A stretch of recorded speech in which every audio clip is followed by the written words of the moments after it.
நீங்கள் பார்த்துட்டு இருக்குது Tamil mister data live season 3 episode 7 தான் பார்க்க போகிறோம். கோட்டை சொல்கிறான், எவ்வளோ தான் தாக்குனாலும் எலன் ஸ்பேசிஃபி எப்படியாவது தப்பிச்சிருது. கோட்டையோட அசிஸ்டன்ட் சொல்கிறான், நீங்கள் இந்த தடவை தாக்குங்க, நான் பார்த்துக்கிறேன். கோட்டையோட ஸ்பேசிஃபி முழு சக்தியை வச்சு எலன் ஸ்பேசிஃபை தாக்குது. மறுபடியும் எலன் ஸ்பேசிஃபி தப்பிச்சிருச்சு அந்த தாக்குதல்லேருந்து. கோட்டையோட அசிஸ்டண்ட் சொடக்கு போடுறான். அந்த சக்தி திரும்பி அந்த எலன் ஸ்பேசிஃபை தாக்கிடுச்சு. கோட்டை அதை பார்த்துட்டு அவன் அசிஸ்டண்ட் சொல்கிறா, நீ வேறு லெவலையாயோ. எலன் ஸ்பேசிஃபி சும்மா இல்லாமல் அதுவும் தாக்க ஆரம்பிக்குது. அதுக்கப்புறம் ஷீரோ கத்தி நிற்கிறான், எனக்கு யாராவது உதவி பண்ணுங்கன்னு சொல்லி. அப்போ தான் ஆரிகாமி உள்ளே வரான். ஷீரோ ஆரிகாமி மனசு மாறிட்டே என்னை காப்பாற்றுன்னு சொல்லும் போது ஆரிகாமி ஷீரோ கிட்டே குபீர்னு சிரிக்கிறா. ஷீரோ நினைக்கிறான், ஆரிகாமி நான் பைத்தியம் ஆகிட்டேன்னு நினைக்கும் போது அப்போ தான் யோசினோ வரான். அங்கே ஷீரோ சொல்கிறான், யோசினோ கவனமாக இரு, ஆரிகாமிக்கு ஏதோ பைத்தியம் பிடிச்சிச்சின்னு சொல்லும் போது அப்புறம் தான் ஷீரோக்கு தெரியுது அது நட்சுமின்னு. அவள் ஒரு மாதிரி ஆரிகாமியாக வந்திருக்கான்னு. அதுக்கப்புறம் நட்சுமி ஷீரோ கட்டி போட்டிருந்தா அந்த கயிறை அவுத்து விட்றா. நட்சுமி சொல்கிறா, என்னோடய பவர் எப்படி திரும்பி வந்ததுன்னு எனக்கு தெரிஞ்சிடுச்சு. கெட்ட விஷயம் நினச்சாலே என்னோடய பவர் திரும்பி வந்துடுது. அந்த கெட்ட விஷயம் என்னன்னு கேட்டிங்கன்னா, நான் ஒரு நாள் ஸ்கூல் படிச்சுருக்கும் போது எனக்கு ஃப்ரெண்ட்ஸ் யாருமே இல்லை. அதனால் நான் டாய்லெட்குள்ளே உட்காந்து நான் சாப்பிடுவேன். அதை ஒரு பொண்ணு பார்த்துட்டா. அதுக்கப்புறம் நான் கிளாஸுக்கு போகும்போது எல்லோரும் என்னை வினோதமாக பார்க்குறாங்க. ஷீரோ, உன்னோட சொந்த கதை சோக கதைலாம் அப்புறம் பார்த்துக்கலாம், முதல்ல வெளியே போகலான்னு சொல்கிறான். அதுக்கப்புறம் 3 பேர் வெளியே போயிட்டாங்க. ஷீரோ கேட்குறான், தோக்காலாம் எங்கே போயிட்டாங்க மற்ற ஸ்பிரிட்லாம். தோக்கா எழுந்து பார்க்கும்போது காக்கையா யூசரும் மிக்கலாம் படுத்து கெடுக்கிறாங்க. இவங்களை காயப்படுத்திட்டு வேறு யாரும் இல்லை, ஆரிகாமி தான். ஆரிகாமி சும்மா இல்லாமல் யூசரு கழுத்தை பிடிச்சி நெருக்கிறா. அதை பார்த்த காக்கையா அவளை அடிக்கலான்னு போகும்போது அவளால் எதுவுமே பண்ண முடியல. தோக்காக்கு என்ன பண்ணுறேன்னு புரியல. எப்படியாவது எனக்கு சக்தி வரணும், நிறைய சக்தி வேணும்னு அவள் நினைக்கிறா. அவள் டார்க் தோக்கா கூப்பிடலான்னு நினைக்கிறான். ஆனால் அவளோட சக்தியை அவளால் கட்டுப்படுத்த முடியாது. அதனால் அது தேவையில்லைன்னு நினைக்கிறா. என் சக்தியை கட்டுப்படுத்துகிற மாதிரி ஒரு சக்தி வேணும்னு சொல்லி ஷீரோ கிட்ட கெஞ்சி கேட்குறா. திடீர்னு பார்த்தீங்கன்னா தோக்காவுக்கு முழு சக்தி கிடச்சிச்சு பழைய மாதிரி.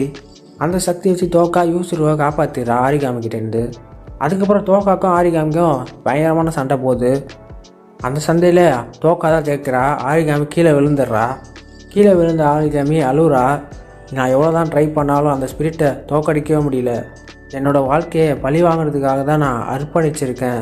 இருந்தாலும் என்னால் என்ன ஸ்பிரிட்டோ கொல்ல முடியல அப்படின்னு அழுதுன்னு இருக்கும்போது ஒரு குரல் கேட்குது.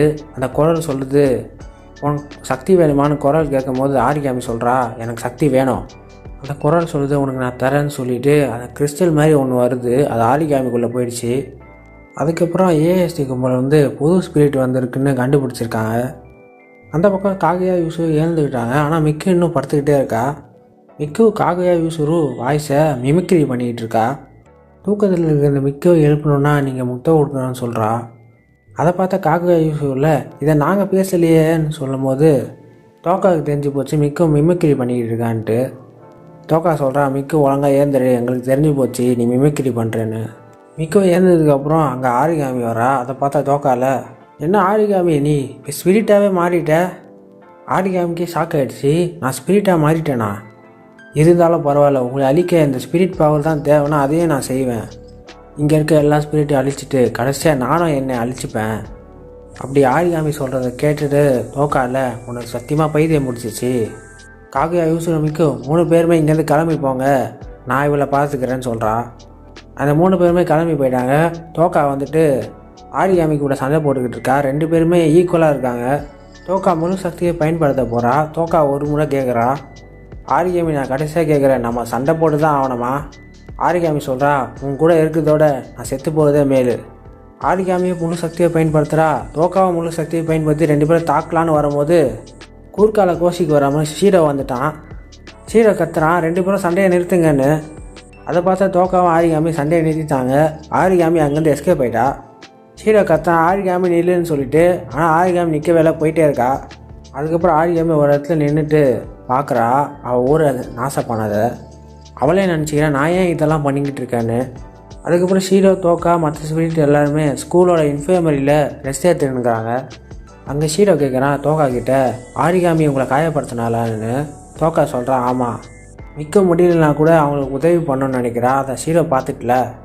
மிக்க உன்னால் முடியலனா எதுவும் பண்ணாதன்னு சொல்லும் போது மிக்க சொல்கிறா, டார்லிங் கவலைப்படாதீங்க, என்னால் முடிஞ்ச உதவி நான் செய்வேன் அப்படி சொல்லிவிட்டு எல்லாருக்கும் குணப்படுத்தி விட்றா அவள் பாட்டு மூலியமாக. அந்த பாட்டோட சக்தியை வச்சு எல்லாருக்குமே குணமாயிடுச்சு. ஷீரோ மிக்கோக்கு நன்றி சொல்லிவிட்டு தோக்கா பற்றி நினைக்க ஆரம்பிச்சிட்டான். தோக்கா மறுபடியும் முழுசாக ஸ்பிரிட்டாக மாறிட்டா.